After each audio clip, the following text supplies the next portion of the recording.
Seja bem-vindo ao canal O Evangelho em Pauta, e esse é o Bíblia e História. Durante essa semana nós estamos falando sobre como era o mundo nos dias do nascimento de Jesus, analisando o ambiente social, político e religioso da Judéia do primeiro século. Ficou interessado? Então vem comigo para o vídeo.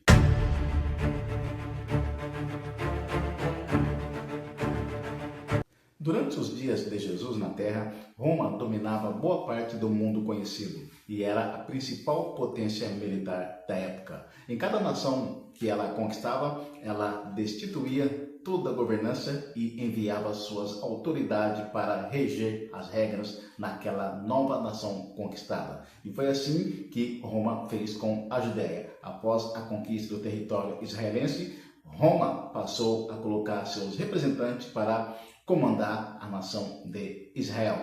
E assim Lucas no capítulo 1 e Mateus no capítulo 2 mencionam o rei Herodes. Herodes era o rei da Judéia e estava sob o comando do Império Romano. Ele estava ali governando, reinando na Judéia sob a autorização do Império Romano. Só abrindo um parênteses aqui, que esse Herodes o Grande, que é mencionado no Evangelho de Mateus e no Evangelho de Lucas, não é o mesmo Herodes mencionado no livro de Atos, no capítulo 12. São pessoas diferentes.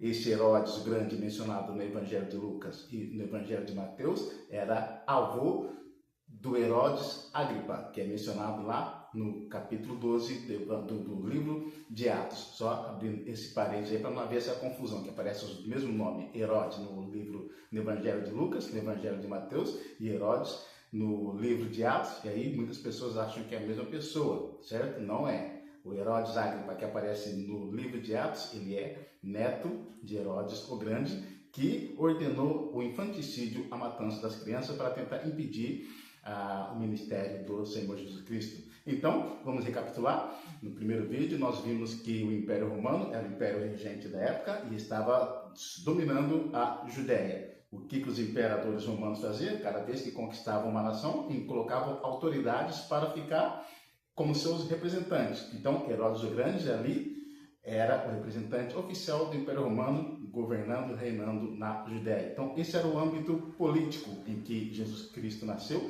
em que o cristianismo, logo em seguida, viria surgir. E no aspecto social, como era o mundo nos dias do Senhor Jesus Cristo no aspecto social? Nós sabemos que a Judéia, nos dias do Senhor Jesus Cristo, era predominantemente rural.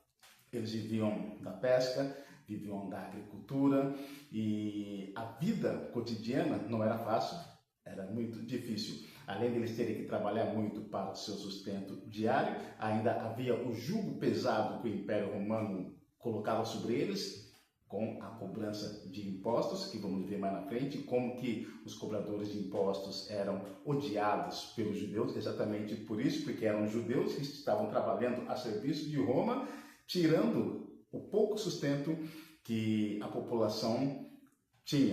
No âmbito social, Israel era dividida em 3 classes de trabalhadores: camponeses, agricultores e pescadores. A vida era difícil? Bem difícil. De maneira que, se você fosse pobre, a possibilidade de você morrer pobre era gigantesca. Não havia as facilidades, por exemplo, que temos hoje em dia de ascensão econômica. Era muito mais difícil. A parte da população que detinha poder aquisitivo abastado eram de famílias sacerdotais. Os sacerdotes tinham certos privilégios e possuíam mais bens materiais do que a maior parte da população.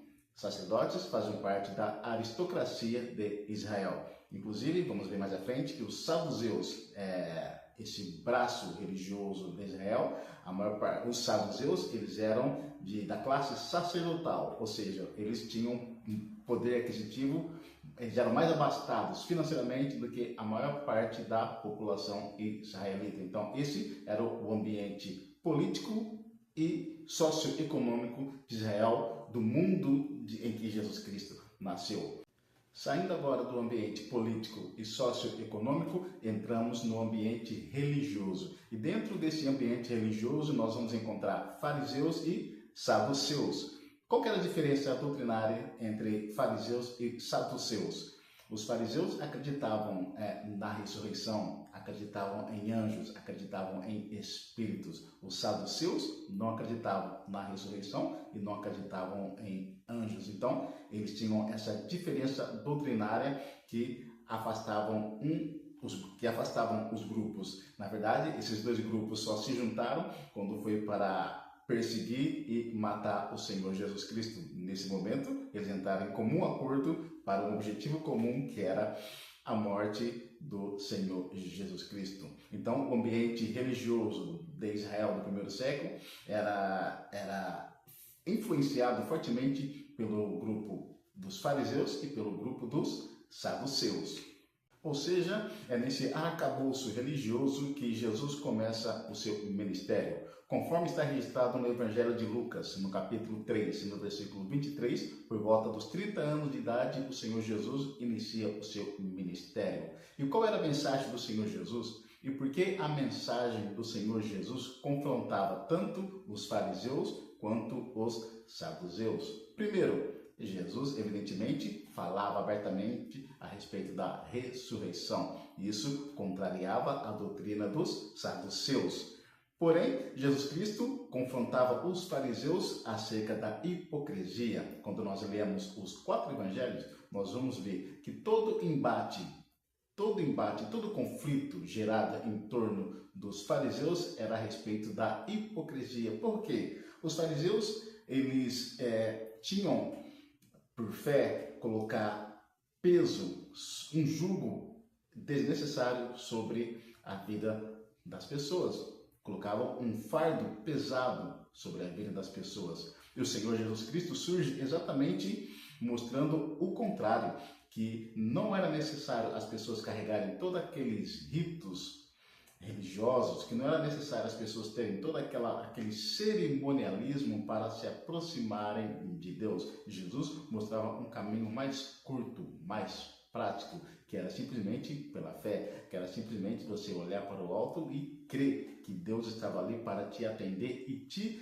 responderia. Atacava diretamente os usos e costumes dos fariseus, que para tudo eles tinham regras, para tudo eles tinham modus operandi para fazer as coisas na tentativa de atrair os benefícios de Deus. E o Senhor Jesus Cristo, evidentemente, mostrava que não, que o caminho era simples, que o caminho era curto e que principalmente ele era o caminho. E exatamente era este ponto que irritava os fariseus, e era exatamente este ponto da facilidade que o Senhor Jesus Cristo mostrava para se aproximar de Deus e do próprio Senhor Jesus Cristo se apresentar como Filho de Deus, o grande Eu Sou, o Messias prometido.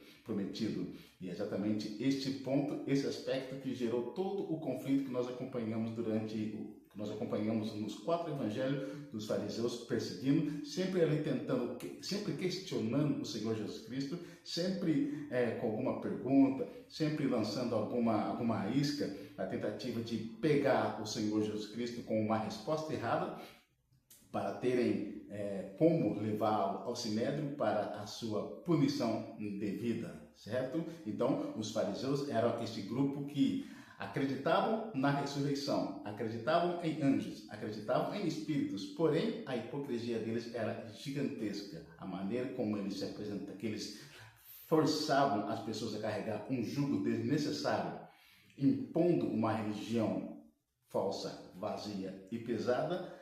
Jesus Cristo surge apresentando um caminho mais curto e se apresentando como sendo o próprio caminho. Isso atacava diretamente os usos e costumes dos fariseus. E a mensagem pregada? Olha, esse era o grande diferencial, continua sendo o grande diferencial do Senhor Jesus, a sua mensagem. Para uma sociedade agropecuária, uma sociedade constituída de pescadores, camponeses, comerciantes, que tinham uma vida dura, que tinham uma vida pesada, que muitos tinham apenas uma túnica para vestir no seu dia a dia, a vida não era fácil. E o Senhor Jesus Cristo, ele apresenta o reino de Deus, a possibilidade de você, pela fé, alcançar um reino vindouro, um reino onde você teria paz, descanso e eterno desfrute. Era esta a mensagem, a boa notícia que o Senhor Jesus Cristo estava pregando, estava anunciando para aquelas pessoas. A boa notícia, o Evangelho, algo prazeroso, que independente daquela vida difícil que eles estavam vivendo naquele exato momento, se eles tivessem fé, acreditassem no Senhor Jesus Cristo e seguissem o caminho que ele estava mostrando, essas pessoas herdariam o reino de Deus. Automaticamente, para um ouvinte ali do primeiro século, na Judéia, que tinha uma vida diária, sofrida, pesada, olhava para o lado, os fariseus colocando um fardo pesado que era impossível eles se achegarem diante de Deus. Olhavam para o lado, para o outro lado, tinha ali os cobradores de impostos, tirando diariamente o pão de cada dia. Olhavam para o outro lado, os saduceus, famílias aristocratas, os sacerdotes que tinham seus bens materiais, mas não estavam próximos, era uma realidade distante deles. E de repente surge o Senhor Jesus Cristo andando em toda a Judéia, pregando este reino que estava entre eles e que eles tinham livre acesso à presença de Deus. Esta era a grande diferença da mensagem pregada por Jesus naquele ambiente do primeiro século na Judéia, acostumado com todo tipo de mensagens. Flávio José, em sua obra, diz que era comum surgirem ali nos desertos, surgirem nas aldeias, algum lunático, alguma pessoa se dizendo ser o Messias, e essas pessoas arrastavam multidões atrás deles. Isso para vermos como que o povo estava com uma ânsia pelo Messias, que estavam ansiosos para que um Salvador se apresentasse para eles. Jesus se apresenta como este Salvador, não como um Salvador que expulsaria o Império Romano e entregaria novamente Israel, a linhagem de Davi, para sentar no trono, mas Jesus se apresenta como o Filho de Deus, o Messias vindo de Deus, mas o que ele estava apresentando, o que ele estava dando para as pessoas, não estava ligado a este mundo, mas estava ligado ao reino vindouro. Então, esta era a mensagem, a boa nova que por mais que eles estivessem sofrendo ali, naquele momento, o reino dos céus estava próximo e estava aberto para todos que crescem que ele é o Filho de Deus.